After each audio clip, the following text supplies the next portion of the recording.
You know that moment when you sign up for something and suddenly your inbox feels like a hostage situation? Yeah, that's the funnel experience most of us don't want to create. But here's the thing, funnels aren't the problem, it's how we're taught to use them. Today, we're going to rethink the whole thing, flipping the script from pressure to connection, from chasing to inviting. You don't have to sell well.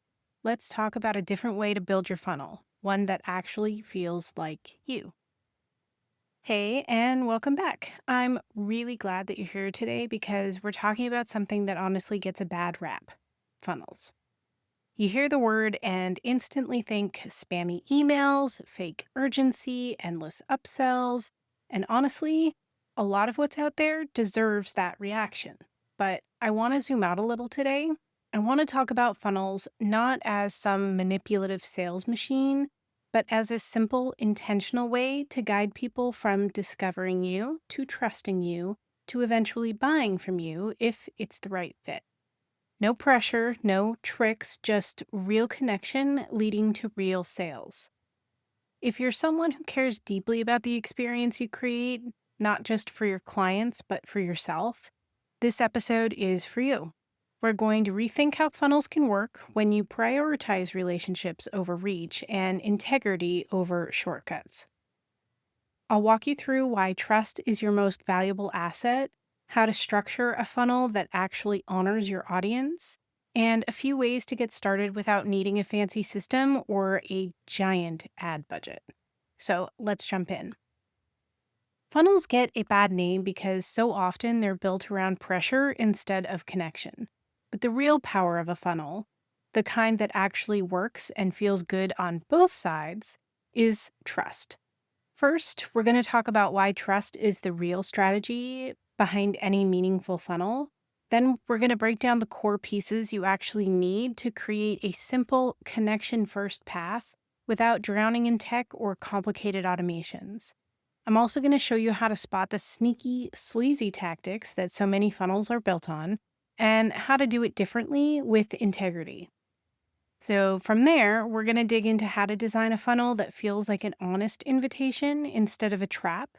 And finally, we're going to wrap up with how to start small. No massive systems or endless email sequences required, just a clear, intentional next step for the people who are ready for it. When we think about funnels, the first thing most people picture is automation: lead magnets, drip sequences, upsells, all of the moving pieces. But none of that matters if trust isn't there. The real work of a funnel isn't moving people through steps, it's building enough trust at each step that they want to keep going. Trust is what makes someone open your emails instead of deleting them. It's what makes someone stay on your sales page instead of bouncing. It's what turns a maybe someday into a real, honest yes. And trust isn't something you can hack or shortcut. It's built when you consistently show up in ways that are clear, respectful, and real. It's built when your free content actually helps people without making them feel tricked into something. It's built when your offers match what you've promised, no bait and switch, no last minute fear of missing out pressure. If you think about it, a funnel is just an extended trust building exercise. Every step, from a blog post to a free workshop to a sales email, either adds a brick to that foundation or chips away at it. The reason so many funnels feel gross isn't because they're funnels, it's because they skip over trust and go straight for the grab. So we're going to flip the script. Instead of asking, how do I get them to buy? We're asking, how do I make it safe for them to trust me enough to choose? That shift changes everything about how your funnel feels to them and to you. And when you lead with trust, not only do you build a business that you're proud of, but you also make it easier for the right people to say yes without hesitation. Because you're not convincing them, you're earning them. When you take away the hype, the countdown timers, the endless upsells, what's left? What do you actually need to create a funnel that feels aligned and works? Honestly, not that much. At its heart, a connection first funnel needs only three things: an entry point, a bridge, and an invitation. The entry point is how people find you, usually through something small and valuable you offer for free. A lead magnet, a free workshop, a helpful PDF, even a simple guide. But here's the key. It has to be something that genuinely helps, not just teases. It's your first handshake. It sets the tone for everything that follows. Then comes the bridge, the part where you build the relationship. This could be a welcome email sequence, a series of podcast episodes, personal notes, or consistent value packed content. The goal here isn't to pitch, it's to show up, stay consistent, and help them feel seen and understood. You're not pushing them forward, you're walking alongside them. And finally, the invitation. This is your offer, the clear, honest next step someone can take if they're ready. No manipulation, no false scarcity, just a straightforward, respectful, here's what's available and here's how it can help you. That's it. Entry point, bridge, invitation. Simple, human, powerful.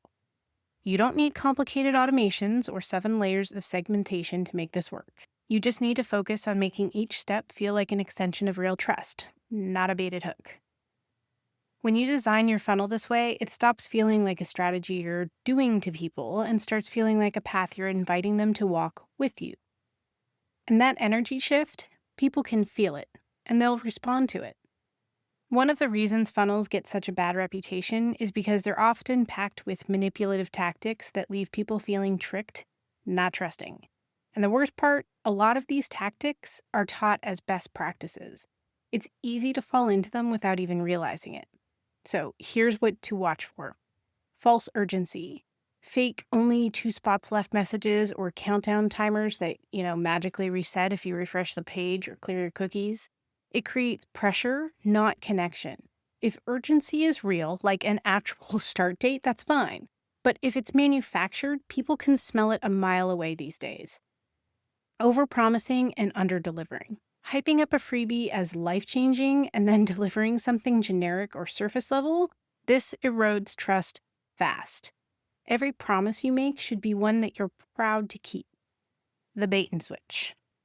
Offering something free that's really just a veiled sales pitch. Think webinars that promise value but spend 45 minutes pitching and 5 minutes teaching.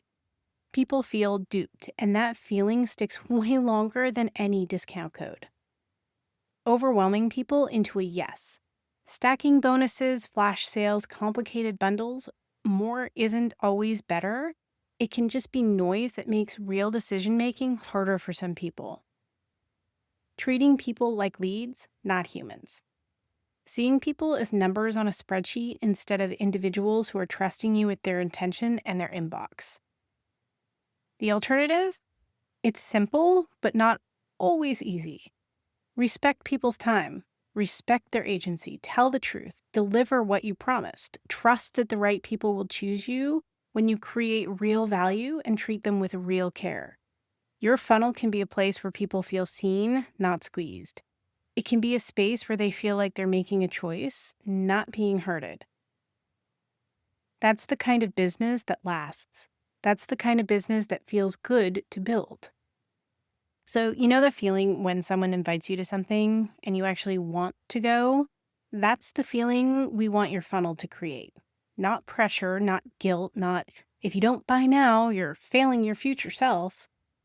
An invitation is rooted in respect. It says, here's what I've made. I think it could really help you. I'd love for you to join me, but you get to decide. Shifting your funnel from a trap to an invitation comes down to a few small but powerful changes. First, be clear about the journey. Let people know what's coming when they first step into your world. A simple welcome email that says, over the next few days, I'll be sharing X, Y, and Z, immediately builds safety and sets expectations. Second, create true value at every step.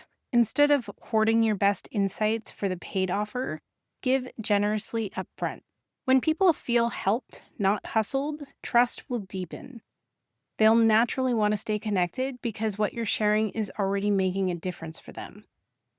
Third, offer without attachment. When it is time to sell, be direct but detached. Here's the offer, here's who it's for. If it feels right, I'd love to have you. If not, no hard feelings. No emotional manipulation. No trying to make people feel like they're missing out on their dreams if they say no. And finally, honor every answer. A no now isn't a no forever, and it's not a rejection of you. It just means the timing, the fit, or the needs aren't aligned right now. When you respect that, you leave the door open for real relationships to grow over time. The best funnels don't close people, they open conversations. They're not about trapping someone into a decision they might regret, they're about offering a next step that feels good, clear, and right.